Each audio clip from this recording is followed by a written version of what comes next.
আবারও বিপুল পরিমাণ গাঁজা উদ্ধার হলো রঘুনাথগঞ্জে। এবার রঘুনাথগঞ্জে 12 নম্বর জাতীয় সড়কের উমরপুর এলাকায় এসটিএফ এর অভিযানে উদ্ধার হলো 2 কুইন্টাল গাঁজা।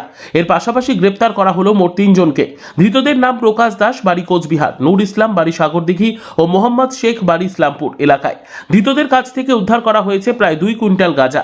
জানা যায়, গোপন খবরের ভিত্তিতে রবিবার রাতে রঘুনাথগঞ্জ থানার উমরপুর এলাকায় অভিযান চালায় এসটিএফ। এরপর তারা একটি লরিকে আটক করে এবং 2 কুইন্টাল গাঁজা সহ 3 জনকে গ্রেপ্তার করে। পরবর্তীতে রঘুনাথগঞ্জ থানার হাতে ধৃতদের হস্তান্তর করা হয়। আগামীকাল ধৃতদের আদালতে তোলা হবে। জানা যায়, ওই 3 জন গাঁজা নিয়ে কোচবিহার থেকে সাগরদিঘির দিকে যাচ্ছিল। এই গাঁজা পাচারের সঙ্গে আর কে বা কারা যুক্ত আছে সে বিষয়ে তদন্ত করে দেখছে পুলিশ।